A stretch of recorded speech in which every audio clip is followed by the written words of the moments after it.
நமது இனத்தார்கள் அனைவருக்கும் என் முதற்கண் வழியை தெரிவித்துக் கொள்கிறேன். அண்ணன் சுகநாராம் அண்ணன் அவர்களுக்கும் அவர்களுக்கு உறுதுணையாக இருக்கும் சேதுராம் அண்ணன் அவர்களுக்கும் எனது நன்றியை தெரிவித்துக் கொள்கிறேன்.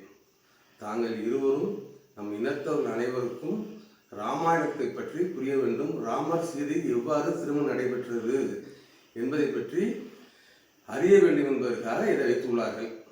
நானும் எனது மனைவியும் என்னுடைய மனைவியும் சொன்னார்கள்.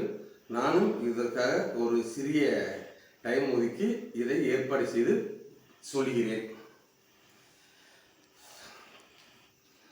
மிதிலை நகரம் நோக்கி விஸ்வாமித்திரர், ராமர், லட்சுமணர் மூவரும் சென்று கொண்டிருக்கிறார்கள். அந்த மிதிலை நகரம் சென்றடைந்து பார்த்தால் அங்கு விழாக்கோலம் கொண்டுள்ளது. பெண்கள் நடனமாடுகிறார்கள், ஆண்கள் அவர்கள் வேலையை பார்த்து என்னென்னமோ செய்கிறார்கள். மிதிலை நகரமே விழாக்கோலமாக இருக்கிறது. அனைவருக்கும் மிக்க சந்தோஷம்.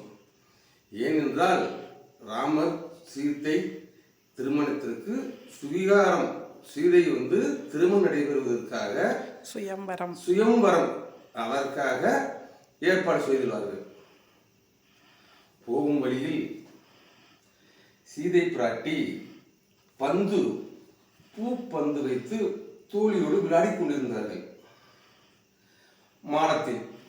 அந்த மாடத்தில் இருந்து விழுந்த அந்த பூப்பந்து ராமர் தோள் பட்டையில் பட்டது. என்னது தோள் பட்டையில் யாரு போட்டிருப்பார்கள் என்று அண்ணாந்து பார்த்தால் சீதை பிராட்டி அவர்கள் விளையாடி கொண்டிருக்கிறார்கள் தோல் மீது. சீதை பிராட்டி தோழியை கோய்த்துக் கொள்கிறார்கள். ஏன் பார் என்று திட்டுகிறார்கள். அடுத்து ராமர் சீதையை நோக்க, சீதை ராமரை நோக்க. அப்பொழுது கம்பர் ஒரு அழகாக ஒரு பாட்டை வர்ணித்துள்ளார். என்னரும் நலத்தினால் இணையல் நின்றொளி கண்ணோடு கண்ணினை கவ்வி ஒன்றை ஒன்று உண்ணவும் நிலை பெறாது உணர்வும் ஒன்றிட அண்ணலும் நோக்கினான் அவளும் நோக்கினாள். அதை கம்பர் அருமையாக வர்ணித்துள்ளார்கள். முடிந்தது, வர்ணித்து கம்பர் சொல்லிவிட்டேன். அடுத்து சீதை பிராட்டி அப்பா விஸ்வாமித்திரரை பார்ப்பதற்காக ஜனகரசாமி அவர் பார்ப்பதற்காக இரவு செல்கிறார். விஸ்வாமித்திரர் ஒரு பெரிய ஞானி. அவரை பார்க்க செல்லும் பொழுது விஸ்வாமித்திரர் எல்லாமே எடுத்து சொல்கிறார். ராமர் பல பயிற்சிகள் செய்தவர், எல்லா திறமையும் உள்ளவர். அதனால் சீதையை ராமருக்கு சுவீகாரம் செய்ய ஒத்துக்கொள்ளுங்கள் என்று பேசிக்கொள்கிறார்கள். அப்போது சனகரசாமி நினைக்கிறார், ஏன் இந்த சுயவரத்தை வைத்தோம், ராமருக்கே முடித்து விடலாம் என்று.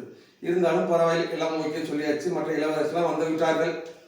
அதனால் அடுத்து சிறப்பாக நடைபெற்றது. அப்பொழுது விஸ்வாமித்திரர் எல்லாரும் அமைந்திருக்கும் பொழுது தனுசு ஒரு இடத்தில் இருக்கிறது.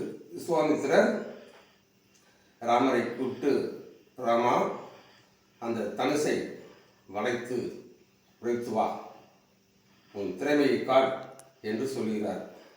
ராமரும் எழுந்து அந்த தனுசு இருக்கும் இடத்துக்கு சென்று தனுசின் மேல் பகுதியை கைச்சு இடது கால் பகுதியை கீழே வைத்து அம்பு உடைக்கும் போது அந்த அம்பு தனுசு மேல் உள்ளது.